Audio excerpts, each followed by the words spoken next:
Today we're going to do an oil change on this Triumph Bonneville SE. This is a 2009 Bonnie. It's an 865 and it's the last air-cooled Bonneville that they made. So hopefully today it'll be a quick oil change, a new filter, and then back to put on the road.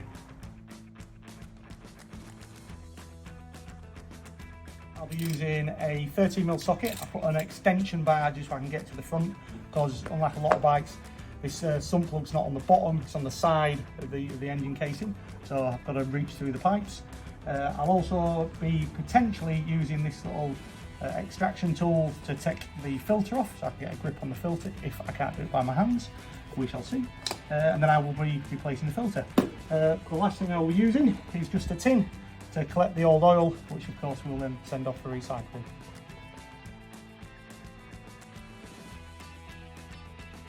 Okay, so the first thing we'll do is just crack the sump plug open. Let's just take the slack off it.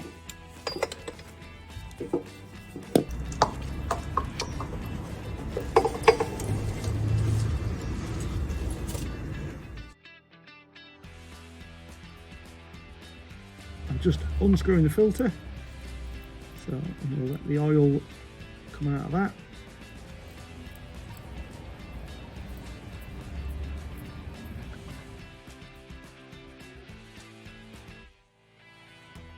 Okay, so I'm just going to replace the sump plug.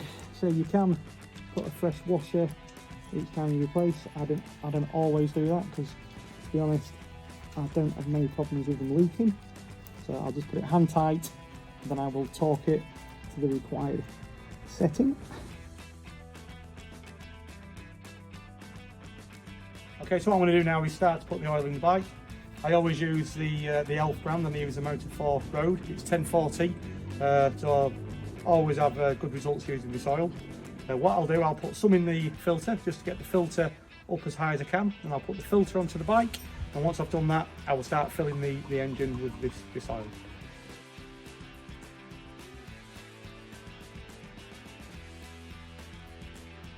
So I've got the sump plug back in with the washer.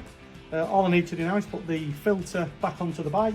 Again, I've lubricated the top rubber seal, so it'll get a nice purchase and it'll make a good seal there. Basically, once that's back onto the bike and hand tight, you don't have to go mad with these, so that, you don't need a lot of torque on these, just hand tight's enough. Don't go giving it too much pressure, because again you could pull the threads. But once that's on there, I will start to put the Elf oil into the bike.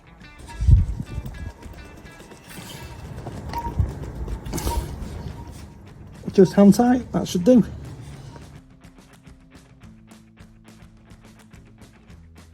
So this is the oil filler, so that's where you put the oil in.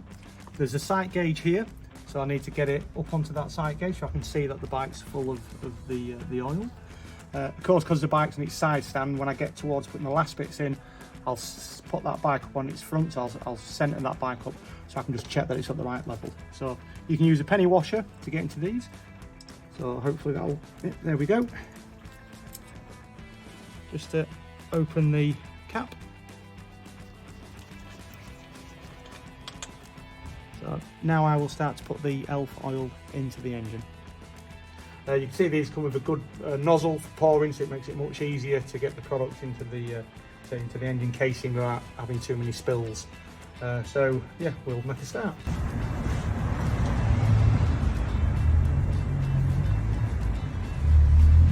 In total then, I've used 3 and just over a half. So I don't know if you can see on the sight gauge, but I'm just over 3.5 litres. And as I say, looking on that sight gauge when I pull the bike square, I believe I'm pretty much where I need to be. If I tilt the bike forward to me just a little bit off that block of wood, you can see there the sight glass is just showing the oil.